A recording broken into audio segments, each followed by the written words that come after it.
Alhamdulillahirabbil alamin wa bihi nasta'inu ala umuri dunya waddin wassalatu wassalamu ala asyrafil anbiya'i wal mursalin sayyidina Muhammadin wa ala alihi wa sahbihi ajma'in amma ba'd.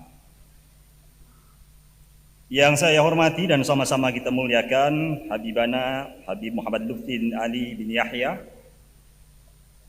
Yang kami hormati Wakil Rois Am Bapak Kiai Ali Masadi. Yang kami hormati para kiai, para alim, para ulama, para masyayikh, para habib. Yang kami hormati yang hadir di sini bersama-sama kami yang mewakili Gubernur Lemhanas, Pak Gusnar Ismail, didampingi juga Pak Mayor Jenderal Riyad. Yang kami hormati sahabat saya, sama-sama polisi juga, tapi bertugas di BNPT, di Akademi Kepolisian, sama-sama satu angkatan. Pak Brigjen Ahmad Nur Wahid. Bapak Ibu hadirin yang dimuliakan Allah. Alhamdulillah pagi hari ini kita bersama-sama hadir melaksanakan salah satu kegiatan yaitu Silatnas Jatman. Kalau bicara masalah Jatman ini luar biasa. Ada Pak Kiai dari Subang menyampaikan tadi. Alamatul husnya Jatman itu senantiasa cinta pada tanah air. Makanya Pak Moderator tadi menyampaikan NKRI harga mati. Itu ciri khas daripada Jatman.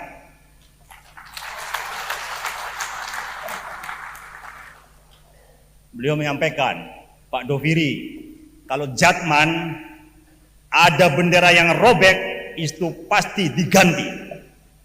Jatman melihat yang bendera miring-miring itu ditegakkan. Begitu juga melihat bendera jatuh pasti akan diberdirikan. Itulah Jatman. Alamatul khas yang kedua, Jatman itu setiap kegiatan acara tidak lepas senantiasa menyanyikan, mengumandangkan lagu kebangsaan Indonesia Raya. Luar biasa. Dan itu diikuti oleh semua jamiah yang lain.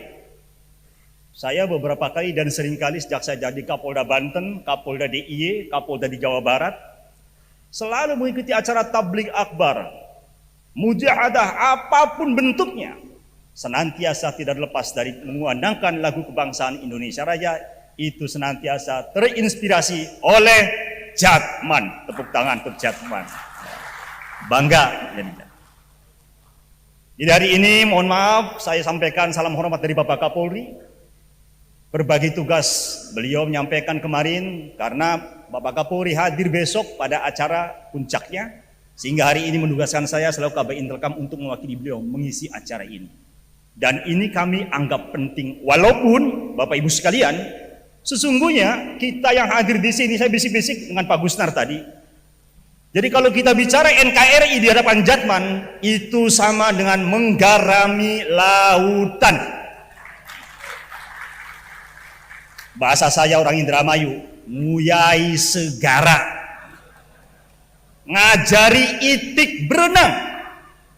Loh iya, Jatman tadi ikrar kebangsaan itu merinding. Saya Pak Gusnar, kita TNI Polri, waktu disumpah jadi menjadi prajurit itu nggak serem-serem amat gitu kan ya. Tadi ikrarnya itu luar biasa. 2 jempol untuk Jatman dan kita semua. Sehingga acara-acara seperti ini memang momentum yang sangat luar biasa yang perlu terus kita kumandangkan. Terlebih lagi judulnya yaitu terkait membangun sinergi ulama, umaro, TNI Polri dan tokoh lintas agama. Bapak Ibu sekalian, ini masih bulan di mana 3 momen penting pada bulan ini. Yang pertama, kita masih memasuki dalam rangka Maulid Nabi, peringatan kelahiran baginda Nabi besar Muhammad sallallahu alaihi wasallam. Yang kedua, kita baru saja kemarin tanggal 28 Oktober memperingati Hari Sumpah Pemuda. Dan sebelumnya tanggal 22 Oktober kemarin kita sama-sama memperingati Hari Santri Nasional. Keren. Jadi kalau kita agenda hari ini terkait dengan NKRI, 3 momentum acara itu tadi yang saya sebutkan itu sebenarnya sudah komplit semuanya. Peringatan Maulid Nabi, bagaimana kita berbangsa dan bernegara diingatkan kembali. Karena untuk saudara rahmatan lil alamin, ya berarti semua harus dijaga. Yang kedua, yaitu terkait dengan bagaimana untuk menyempurnakan akhlak yang mulia. Innama bu'itsu liutammima makarimal akhlak. Dua hal itu yang harus kita sama-sama teladani. Ya. Yaitu sama rahmatan lil alamin, yang kedua bagaimana menjaga akhlak. Ini yang kita butuh. Yang kedua, Bapak Ibu sekalian, Ikrar Sumpah Pemuda tanggal 28 Oktober 1928. Bertumpah darah yang satu, tanah air Indonesia. Berbangsa yang satu, bangsa Indonesia. Menjunjung tinggi bahasa kesatuan bahasa Indonesia. Ini makna yang sangat luar biasa. Bagaimana sejarah terbentuknya bangsa Indonesia? Berbagai macam suku, bangsa, dan agama. Bapak Ibu sekalian, kita lihat sejarah terbentuknya berbagai bangsa di dunia. Pertama, terbentuknya bangsa dan negara itu dari sisi bahasa. Contoh, negara Jerman, Inggris, Prancis, Yunani, Itali. Karena apa? Mereka bangga dengan bahasanya. Kemudian mereka mendirikan namanya, yaitu negara tadi. Ada Jerman, Inggris, Prancis, Itali. Ada bangsa itu berdiri karena letak daratannya. Australia, India, daratannya begitu luas. Bersepakat, mari kita membangun bangsa dan negara. Berdirilah bangsa dan negara Australia, India. Sebuah bangsa dan negara berdiri karena apa? Karena rasnya. Kulitnya kuning, matanya sipit. Korea, Cina, Jepang, itu karena rasnya yang mirip-mirip. Ada juga berdiri suatu bangsa negara karena agamanya. Mana itu? Israel karena beragama Yahudi. Pakistan beragama Islam, memecahkan diri dari India yang mayoritas agamanya Hindu. Kita semua Islam, dirikanlah negara Pakistan, negara Israel tadi karena agamanya. Lah, menarik di Indonesia. Indonesia negara daratan atau bukan? Negara kepulauan, Bapak Ibu sekalian, bukan negara daratan. Indonesia bahasanya berapa? Hampir 700 lebih bahasa yang ada di Indonesia. Bukan satu bahasa, tetapi kita bisa menyatu. Warna kulitnya macam-macam. Ya, ada yang sawo matang, ada yang putih, ada yang coklat, ada yang hitam. Agamanya juga sama, tetapi mengapa kemudian kita mengusung menjadi bangsa Indonesia? Momentum 28 Oktober terkait dengan bagaimana para pemuda berikrar, itu momentum pertama kali kita menyatukan bagaimana kita berdiri menjadi bangsa yang besar yang seperti sekarang ini. Berikutnya yang momentum yang ketiga, Pak Ibu sekalian, yaitu tanggal 22 Oktober kemarin kita hari santri. Jadi kalau misalnya para ulama, para santri sekarang menerapkan NKRI harga mati, itu memang sudah harus dan wajib. Karena apa? Peringatan Hari Santri melalui momentum tanggal 22 Oktober itu, yaitu terkait dengan bagaimana peristiwa pertempuran di Surabaya. Hubbul waton minal iman yang dimenangkan oleh Kiai Hasyim Asy'ari begitu menggelora, sehingga kemudian bagaimana kita mampu menghadapi penjajah yang berusaha kembali untuk merebut kemerdekaan Indonesia, yaitu ditandai dengan gugurnya Mayor Jenderal Malabi dari Inggris. Nah, itu resolusi jihad yang dikumandangkan oleh para kiai, oleh para santri. Jadi kalau kita teringat tadi di awal lagunya Subhanul Waton, itu kan sangat luar biasa. Ya lal waton, ya lal waton, ya lal waton, hubbul waton minal iman, wala takum minal hirman, inhadu yalal waton, Indonesia biladi, dan seterusnya tadi. Waduh, itu merinding kita. Bagaimana Kiai Haji Wahab Habsbullah ya mengarang lirik lagu Yalal Waton tadi. Waduh, luar biasa, menggema, gegap gempita. Jadi sekali lagi, 3 momentum itu sesungguhnya Jatman sudah ada dan sudah melekat pada pribadi para jamiahnya. Ya, tepuk tangan untuk Jatman lagi. Ya. Nah, sekarang bagaimana kemudian bangsa ini sudah berdiri, sudah merdeka. Dulu kita menghadapi penjajah. Habis bar penjajahan selesai, bangsa sudah merdeka, kita masih menghadapi rongrongan dan ancaman. Pemberontakan, DITII, PKI, PRRI, Permesta, dan macam-macam segalanya itu. Tapi alhamdulillah kita sudah melewati itu semua. Lalu bagaimana sekarang yang kita hadapi apa kira-kira? Bung Karno mengatakan, perjuanganku lebih mudah. Karena apa? Yang dihadapi adalah para penjajah. Tapi perjuanganmu kelak akan sulit. Karena yang hadapi adalah bangsamu sendiri. Monggo sekarang kira-kira yang dihadapi penjajah atau bangsa sendiri? Nah, belum lagi di medsos. Engkel-engkelannya seperti apa? Ini keprihatinan kita bersama Bapak dan Ibu sekalian.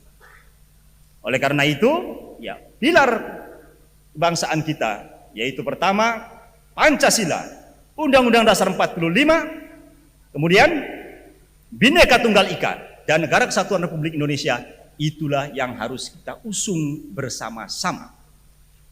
Kalau masalah sinergi, Masya Allah, ini mah ya harus, ya. Sinfanu minan nas, idza suluha suluhan nas, fa idza fasada fasadan nas. Siapa itu? Al ulama wal umar. Ada 2 golongan penting di kalangan umatku. Apabila dua-duanya damai, maka damai pula dunia. Tapi apabila dua-duanya rusak, maka rusak pula lah dunia. Siapa itu? Ulama dan umaro. Tepat sekali, hari ini sinergi itu oleh Jatman kembali digaungkan. Supaya apa? Supaya kita sama-sama mari mengusung ini. Bukan pekerjaan TNI, bukan pekerjaan Polri, tetapi ini semua termasuk ulama dan umarohnya. Itu sengkuyung bareng-bareng. Mari kita jaga itu semua. Jadi kalau ikrar kebangsaan tadi, saya bilang sama Pak Dari Lehmanas tadi, Gus Nur, Pak, wih ini luar biasa. Kita diajari sama Jatman. Betul lah. Jadi acara-acara seperti ini mudah-mudahan kemudian juga membawa kita semua untuk senantiasa menyemangati makna daripada Negara Kesatuan Republik Indonesia, karena kita berdiri negara ini berdarah-darah dengan pengorbanan yang luar biasa dari para pendahulu kita. Bagaimana kemudian Pancasila menjadi dasar negara itu bukan seperti itu. Melalui perdebatan yang panjang. Bagaimana tanggal 22 Juni 1945 masih perdebatan, yaitu terkait dengan Piagam Jakarta. 7 kata dalam sila pertama. Ya. Ketuhanan yang Maha Esa dengan menjalankan kewajiban syariat Islam bagi para pemeluk-pemeluknya. Itu menjadi perdebatan panjang Bapak dan Ibu sekalian. Yang kemudian diketuk palu tanggal 18 Agustus 1945. Karena apa? Kelogoan dari para ulama. Kalau kita memenang-menangan, ini kan mayoritas muslim. Yaitu tadi, sila pertama itu udah benar. Tetapi karena apa? Karena para pendahulu kita, the founding fathers itu mengatakan, kita ini hidup menjadi bangsa Indonesia, bukan masalah menang-menangan kuat-kuatan. Tetapi bagaimana semua bisa hidup rukun berdampingan. Bagaimana dengan negara, saudara-saudara kita yang ada di wilayah timur yang juga mayoritas agamanya non-muslim. Jadi para pendahulu kita sudah menunjukkan itu semua. Loh, kalau sekarang pengen balik lagi mempertanyakan itu berarti sudah ingkar daripada janji yang sudah dikumandangkan oleh para pendahulu kita. Jadi NKRI harga mati itu bukan jargon semata-mata, tetapi itu merupakan betul-betul harus kita resapi dari lubuk hati yang paling dalam. Karena inilah bisa kemudian bangsa ini menjadi besar, bangsa ini menjadi berjaya. Jadi ulama dan umaro itu punya peran yang sangat penting. Bapak Ibu sekalian, contoh kemarin pada saat penanganan COVID-19. Saya Kapolda Jawa Barat waktu itu. Masalah vaksin, orang bilang ini vaksin halal atau haram, boleh atau tidak. Jujur saya katakan, peran ulama, peran para santri menduduki porsi yang sangat penting. Sebelum saya nyuntikin vaksin kepada masyarakat, yang saya gandeng, saya kulo nuwun datangi di pesantren-pesantren. Pak Yai, saya ingin supaya pesantren ikut bersama-sama kita, pemerintah menginisiasi supaya masalah vaksinasi itu juga dipelopori. Dari mana? Dari kalangan pesantren. Karena apa? Begitu kiai santrinya mau divaksin, sudah masa halal haram boleh atau tidak tadi, langsung jipret, semua orang mau divaksin. Dan alhamdulillah sekarang pencapaian vaksin dunia, Indonesia merupakan negara yang nomor 5 vaksinasinya paling besar. Itu karena apa? Sekali lagi peran daripada pesantren, peran daripada alim ulama. Jadi wujud kerjasama sinergi umaro dan ulama itu memang senantiasa mengiringi perjalanan bangsa ini. Nah, Bapak Ibu sekalian, ini pesan sponsor dari saya, karena saya basicnya dari Mabes Polri, otomatis bagaimana terkait dengan masalah pelaksanaan tugas Polri. Bapak Ibu, saya mohon betul melihat sisi tugas Polri itu jangan semata-mata polisi nangkepin maling, polisi nilang orang, gitu kan ya. Polisi nangkep teroris, bukan semata-mata itu Bapak Ibu. Filosofi daripada tugas Polri itu namanya tata tentrem kertara harja. Jadi ujung-ujungnya dari pelaksanaan tugas Polri itu sebenarnya adalah bagaimana mewujudkan masyarakat yang raharja, yang sejahtera. Tetapi untuk mencapai masyarakat yang sejahtera tadi didahului dengan tata tentrem, ditata supaya apa masyarakatnya menjadi tentrem, menjadi aman, menjadi nyaman. Baru kemudian kalau sudah aman, sudah nyaman, Pak Moderator bilang tadi, aman dulu, baru kita bicara sejahtera. Nah, tugas Polri itu sebenarnya tadi, toto tentrem kertara harja, ujung-ujungnya menjadikan masyarakat lebih sejahtera. Dan ini tugas yang kadang-kadang tidak pernah terlihat oleh warga masyarakat. Taunya itu polisi nangkepin maling, polisi nilang di jalan. Akhirnya apa yang muncul? Polisi kok kayaknya musuh masyarakat. Boten Bapak Ibu sekalian, kita menjaga keamanan kebutuhan kita bersama. Aman dulu. Sehingga doa Nabi Ibrahim dalam Al-Quran dikatakan bahwa ya Rob, berikanlah daerah ini, wilayah ini yang aman. Baru kemudian yang kedua, minta terkait dengan rezeki yang terdiri dari buah-buahan. Itu doa Nabi Ibrahim. Jadi aman itu yang pertama sebelum yang lain-lain. Jadi dicontohkan kalau seandainya ada kambing kakinya tengkor, dia masih bisa makan nggak Bapak Ibu sekalian? Masih mau makan. Tetapi kambing sehat dicengceng tetapi ada serigala di dekatnya. Kira-kira mau makan nggak? Nggak akan bisa makan sampai mati dia. Nah ini masalah keamanan menjadi penting. Tadi diungkap oleh Pak Moderator, bagaimana kita mau ada kegiatan seperti ini? Bagaimana mau tablik akbar? Bagaimana kita doa bersama? Kalau seandainya kondisinya seperti di Suriah, bleduk sana kemari, Allahu Akbar, dor gitu Pak ya. Tuh, jangankan ada rudal Pak, kena gempa saja kita ditayangan tuh bubar orang Pak. Ya, nah jadi rasa aman itu adalah milik kita bersama. Oleh karena itu saya mengharapkan pekerjaan masalah keamanan itu harus bersinergi. Jadi bukan hanya tugas Polri semata-mata, bukan hanya tugas TNI semata-mata, tapi tugas semua kita warga seluruh masyarakat untuk bahu-membahu menciptakan masalah keamanan. Dan itu ada hadisnya. Jika engkau melihat suatu bahaya, itu kan kemungkaran, maka pertama apa? Harus dihadapi dengan tangan. Yang kedua, kalau tidak mampu juga dengan lisan. Kalau tidak juga, maka dengan hati itu berdoa. Nah, saya kalau kepada anggota Polri, gaya-gayaan Bapak sekalian. Saya jadi Kapolda selalu bilang anak buah, sesungguhnya tugas kita ini sebagai Polri itu luar biasa, masuk surga duluan. Kalau ada kalonya tapi. Kalau tadi, karena 3 yang diamanahkan tadi untuk batas kemungkaran tadi, ada semua. Polisi bisa dengan tangannya, bisa memborgol orang, ya, bisa menembak orang kalau seandainya dia melawan, ya, bisa dengan ngomong-ngomong, bisa juga dengan doa. Nah, sementara alim ulama yang 2 bisanya Pak, yaitu dengan lisan, dengan doa. Jadi polisi masuk surganya duluan kalau seandainya tadi itu 3-3-nya dijalankan dengan baik. Tapi ini tadi polisinya ngaco, yang masuk merokok duluan, saya bilang gitu kan. Nah, seperti itu juga.